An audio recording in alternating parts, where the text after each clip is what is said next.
नमस्कार मित्रांनो, श्री स्वामी समर्थ. तर आज आपण पाहणार आहोत की आपण घरच्या घरी स्वामींना कसा नवस करू शकतो. मित्रांनो, व्हिडिओमध्ये पुढे जाण्याआधी माझ्या सर्व स्वामी भक्तांना एकच विनंती आहे की कमेंट बॉक्समध्ये सर्वांनी पूर्ण मनापासून आणि पूर्ण श्रद्धेने श्री स्वामी समर्थ नक्की टाईप करा. स्वामींचं नाव घेऊन आजच्या या आपल्या नवीन व्हिडिओला सुरुवात करूया.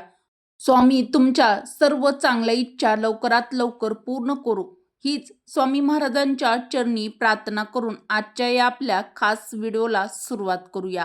मित्रांनो, आपण स्वामींची मनापासून भक्ती सेवा करत असतो आणि आपल्या मनामध्ये काही इच्छा, आपल्या काही मनोकामना असतील तर त्या पूर्ण होतच नसतील तर आपण आपल्या स्वामींकडे नवस बोलत असतो किंवा स्वामींना नवस करत असतो. तर बघा मित्रांनो, आपण देवाकडे नवस करत असतो जेव्हा आपल्याला काहीतरी हवे असते किंवा आपली काही अडकलेली कामे असतील तर ती पूर्ण व्हावीत किंवा ती पूर्ण होण्यासाठी आपण देवाकडे किंवा स्वामींकडे नवस करत असतो. कारण आपल्याला कुठेतरी असं वाटत असतं की आपल्याकडे आत्ता कुठलाच मार्ग नाहीये. जेव्हा आपण देवाकडे धाव घेत असतो, कधी कधी असं होतं की आपली इच्छा पूर्ण होत नाही. असं वाटतं की असे फक्त आपल्यासोबतच का होत आहे. सर्वांचे चांगले होते, सर्वांना स्वामी साथ देतात, माझ्यासोबतच असे का वागतात, असे प्रश्न मनामध्ये घर करून बसतात. मी तर अगदी मनापासून नवस केला होता स्वामींना, मग माझी इच्छा स्वामींनी का पूर्ण केली नाही. स्वामींवर माझा खूप विश्वास होता, मग श्रद्धा आहे, तरी देखील स्वामींनी माझी इच्छा पूर्ण केली नाही. मी स्वामींना नवस केला होता, परंतु असे करताना, असे बोलताना आपले कुठेतरी चुकत असते. आपले हे लक्षात येत नाही. आपण काय नवस करतो की स्वामी, माझी अशी इच्छा आहे तर तुम्ही पूर्ण करा. मी तुम्हाला 1 किलो पेढे चढवीन किंवा माझी अशी इच्छा आहे ती पूर्ण करा.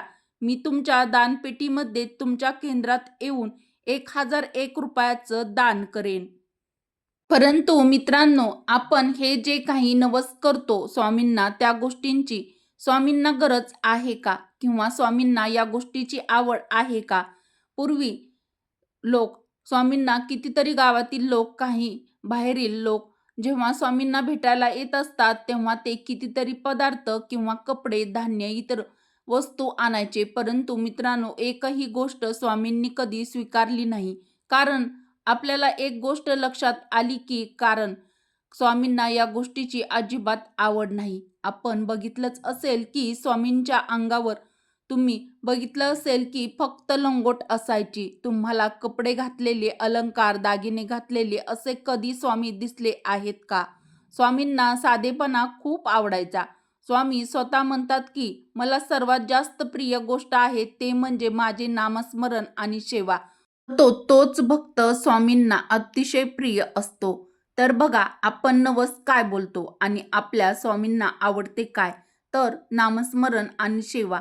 तर यापुढे तुमची कोणतीही इच्छा असेल तर काय करायचे नीट बघा. तुमची कोणती इच्छा पूर्ण करण्यासाठी आपल्याला काय करायचं आहे, तर सर्वात आधी आपल्याला एक नारळ घ्यायचा आहे, पाणी असलेला, आणि देवघरात स्वामींपुढे पकडायचा आहे आणि तुमची जी काही इच्छा, मनोकामना असेल तर ती बोलायची आहे. ते नारळ हातात ठेवून स्वामींसमोर डोळे मिटून असं म्हणायचं आहे की स्वामी, माझी ही इच्छा लवकर पूर्ण करा.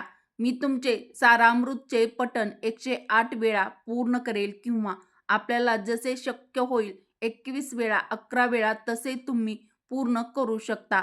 दुसरे म्हणजे की तुमच्या नामाचे स्मरण मी 31 दिवसामध्ये नामस्मरण लाख वेळा नामस्मरण करेल किंवा 108 माळी किंवा 1000 माळी जप मी एका दिवसात पूर्ण करेल. अशा पद्धतीने स्वामींना नवस बोलायचा आहे. तिसरी गोष्ट जी आहे ती तुम्हाला करायची आहे ते म्हणजे तारक मंत्राचे अनुष्ठान करायचं आहे. म्हणजे तारक मंत्र हा 108 वेळा रोज म्हणेल. मी 11 वेळा रोज न चुकता तारक मंत्र म्हणेल. आपल्याला जसे जमेल तसे करायचं आहे. चौथं म्हणजे गुरुचरित्र पारायण. तर गुरुचरित्राचे पारायण मी एका दिवसामध्ये पूर्ण करेल अशा बऱ्याचशा गोष्टी तुम्ही नवस स्वामींना करू शकता. तुम्ही असा नवस बोला आणि मग बघा की तुमची इच्छा कशी पूर्ण करतील स्वामी. स्वामी लवकरात लवकर कधी-कधी तर असे होईल की तुम्ही आज नवस बोललात आणि त्याच दिवशी तुमची इच्छासुद्धा स्वामी पूर्ण करतील. स्वामींना आवडते ती म्हणजे त्यांची सेवा. त्यामुळे स्वामींची मनापासून पूर्ण श्रद्धेने सेवा करा. सेवा केल्याने स्वामी तुमचा नवस लवकरात लवकर पूर्ण करतील. तर तुम्ही असं कधीही चुकूनही करू नका की माझा नवस पूर्ण झाल्यावरच मी स्वामींकडे माझा नवस पूर्ण करण्यासाठी जाईल. तर असं अजिबात करू नका. जेव्हा तुम्ही सांगता की स्वामी मी 108 पारायण करेल, 108 तारक मंत्र म्हणेल, गुरुचरित्राचे पारायण करेल, असे बोलताना तुम्ही संकल्प करा की मी आजपासून आणि उद्यापासून मी तुमचे पारायण करायला सुरुवात करणार आहे.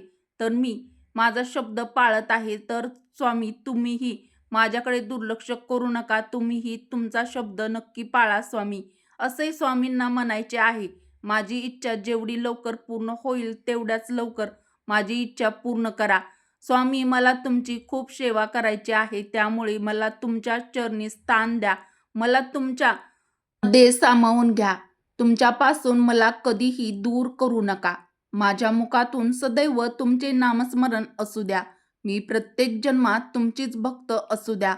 मित्रांनो, आपल्याला अशी प्रार्थना स्वामींना करायची आहे. मग बघा स्वामी तुमचा केलेला नवस कसा पूर्ण करत नाहीत. बघा स्वामी तुमची इच्छा पूर्ण कशी करत नाहीत. 100% तर तुमची इच्छा मनातील मनोकामना ही पूर्णच होणार आहे. मित्रांनो, असा नवस जर तुम्ही स्वामींकडे बोलायचा आहे. मित्रांनो, आपल्याला स्वामींकडे व्यवहार करायचा नाहीये. तर स्वामींना काय प्रिय गोष्टी आहेत त्याच स्वामींकडे पोहोचल्या पाहिजेत.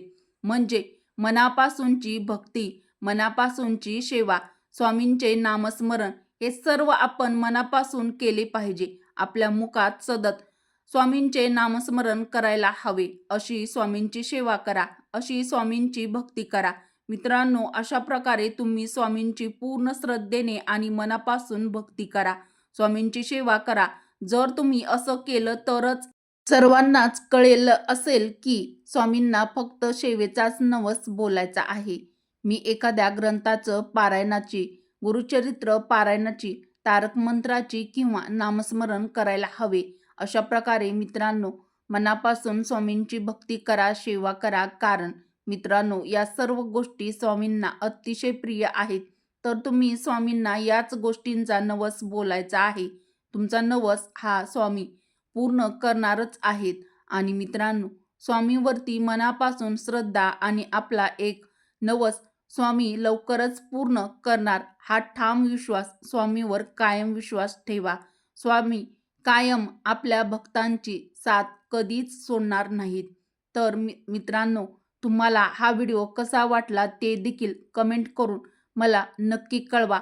व हा व्हिडिओ जर तुम्हाला आवडला असेल तर व्हिडिओला एक लाईक अवश्य करा. व चॅनलवरती नवीन असाल तर चॅनलला सबस्क्राईब देखील जरूर करा. उपयुक्त व्हिडिओ तुमच्या मित्र परिवारासोबत, बहिणींसोबत व सर्व स्वामी भक्तापर्यंत जास्तीत जास्त शेअर करा. व्हिडिओ शेवटपर्यंत पाहिल्याबद्दल तुमच्या सर्वांचे मनापासून धन्यवाद.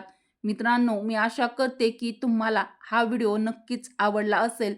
परत भेटू अशाच पुढील एखाद्या छानशा व आध्यात्मिक व्हिडिओमध्ये.